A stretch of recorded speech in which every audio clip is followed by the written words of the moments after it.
Welcome to One-on-One with Expert Flyer. I'm your host, Lisa Kaslyn, and welcome to our show. Today we have Stephen Lloyd with us. He is a former director of safety for the FAA and the ATO. We're doing this little chat with Stephen because we're interested in the topic of safety, as I'm sure many consumer travelers are today in the era of terrorism. We're doing a feature on the site, and we'll have a link posted to it so you can read all of the comments from Stephen and some of our other experts. But we wanted to just weigh in with Stephen on what's the future of travel going to be like, Steve, when, we kind of really wrap our arms around terrorism as really part of our daily lives and part of our travel lives. What do you think about that? Well, Lisa, first and foremost, safety and passenger security have to be a priority for the airlines. Since 9/11, obviously, we learned so much, and then the government and the airlines cooperatively instituted a whole host of measures, including, the cockpit doors that were more secure, putting air marshals on airplanes, adding additional security around the airport, and of course, extensive passenger screening, and that's improved so much since 9/11. And as well, there's always been additional threats and plots against the United States and in particular airlines, and the airlines have got to continue to learn, working with law enforcement, both locally and the federal agencies, to improve their security measures, both externally and internally within the airlines. Terrorists are constantly working to work around our security measures, and the airlines know that. So they have got to constantly be ever vigilant in working with local law enforcement to improve their practices. Probably the greatest threat, I think, for the next 3 to 5 years is going to be the insider threat.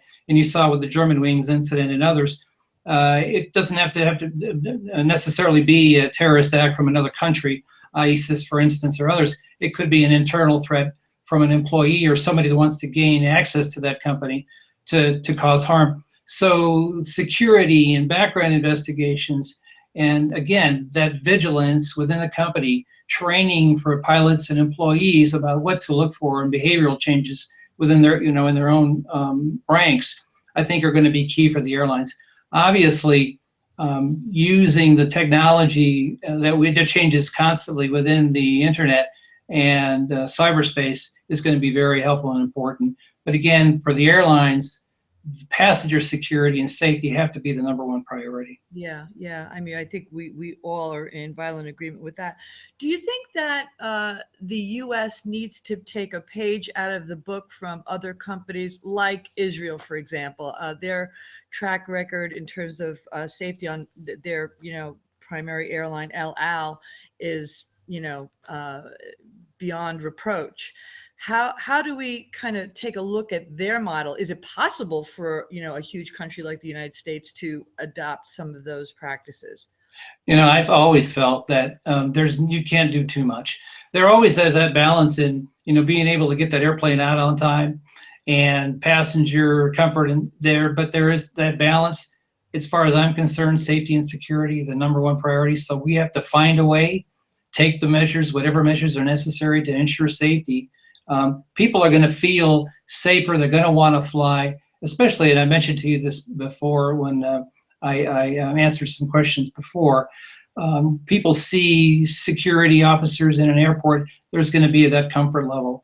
When they don't see them, I think there's going to be a lack of comfort, and I think folks are going to be less apt to want to do air travel if they don't feel it's secure. So it makes sense for the airline to take as many measures as possible, and they could take those measures without an inordinate amount of regulation. And I think I believe most of them have taken those underway already. So, is this going to impact fares?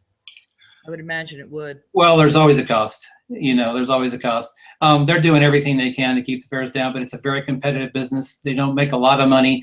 I mean, it appears that they do, but I think that they've always struggled to make ends meet in the airline. But I think there's going to be a cost. It may be passed on to the passengers eventually. I think that, as you spoke, increasing those measures with more sophisticated technology costs more initially, but then over time it starts to cost less because the technology just gets better. Mhm. So who are you working with now these days? Who are you counseling? Oh, right now I do a lot of consulting for folks that are interested in safety, aviation safety, airline safety, and of course drones. Drones are Ah, pretty big this year, and around Christmas time, lots of kids will be getting drones. that's A right. lot of drone activity. That's a new and emerging business for me. But yeah, I've been busy and enjoying it. Good, good, good. So if we want to get in touch with you or find out more about things that you are sharing with your clients, how do we reach you? What's your website? Oh, it's easy. And I don't have a website yet, but you can reach me on my email. Okay.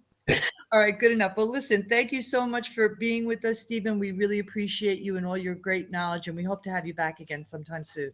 Oh, Lisa, thank you. It's a pleasure. Thank you so much. Be glad to help you anytime. Have a great holiday. You too. Thanks.